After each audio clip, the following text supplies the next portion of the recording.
Okay.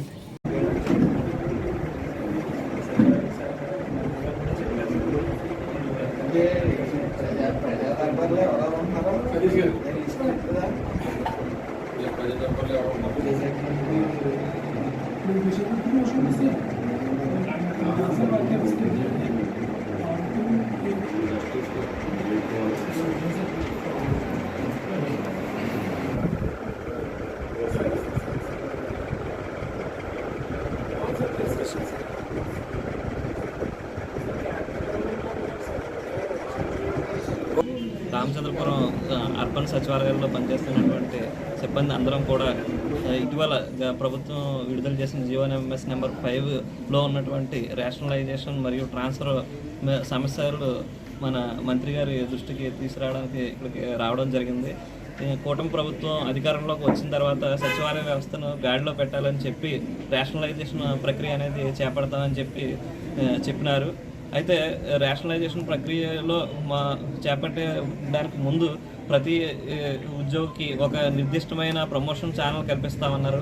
అలాగే మిగిలిన ఉద్యోగులను ఏ శాఖల్లో నింపుదాం అన్నది కూడా చాలా క్లియర్ ఇన్స్ట్రక్షన్స్ ఇచ్చిన తర్వాత మాత్రమే రేషనలైజేషన్ చేస్తానని చెప్పారు. అయితే ఇటీవల అధికారులు ఈ రేషనలైజేషన్ ప్రక్రియను చేపట్టకుండా ఒకేసారి ట్రాన్స్ఫర్లు మరియు రేషనలైజేషన్ చేయాలని చెప్పేసి జీవోఎంఎస్ నెంబర్ 5ను అయితే జారీ చేయడం జరిగింది. ఇందులో మిగిలిన ఉద్యోగులను ఏం చేస్తారో అన్న ప్రతిపాదన కానీ దానికి సంబంధించిన గైడ్లైన్స్ ఏమీ కూడా ఇవ్వలేదు.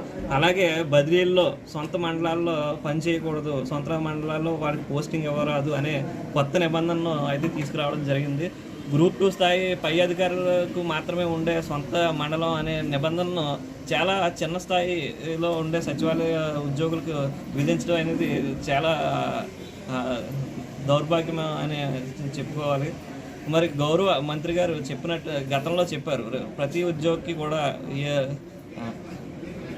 న్యాయం జరిగేలాగా రేషనలైజేషన్ కంప్లీట్ చేసిన తర్వాత మాత్రమే బదిలీలు చేపడతామన్నారు.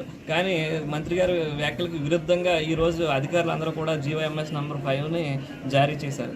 మేమందరం కోరుకునేది ఏంటంటే మా ఉద్యోగులందరికీ కూడా ముందు స్పష్టమైన ప్రమోషన్ ఛానల్ కల్పించాలి. తర్వాత రేషనలైజేషన్లో ఎవరెవరికి ఏ పోస్టులు కల్పిస్తారు, ఎవరికి ఎక్కడ పోస్టింగ్ ఇస్తారు అన్నది రేషనలైజేషన్ ప్రక్రియ పూర్తి చేయాలి. ఆ ప్రక్రియ పూర్తయిన తర్వాత మాత్రమే రేషనలైజేషన్ ప్రక్రియ తర్వాత మాత్రమే బదిలీలు చేపట్టాలి. ఈ గతంలో బదిలీల్లో ఏ విధంగా అయితే రూల్స్ ఉన్నాయో అదే విధంగా సొంత మండలాల్లో పనిచేయచ్చు అనే నిబంధనను కంటిన్యూ చేయాలి. ఈ విషయంపై మన మినిస్టర్ గారిని కలిసాము.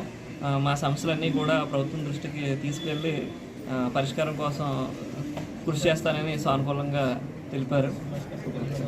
మేమందరం కూడా రామచంద్రపురం వార్డు సచివాలయంలో పనిచేస్తున్న సిబ్బంది అందరం కూడా సుభాష్ గారికి కృతజ్ఞతలు తెలుపుకుంటాం.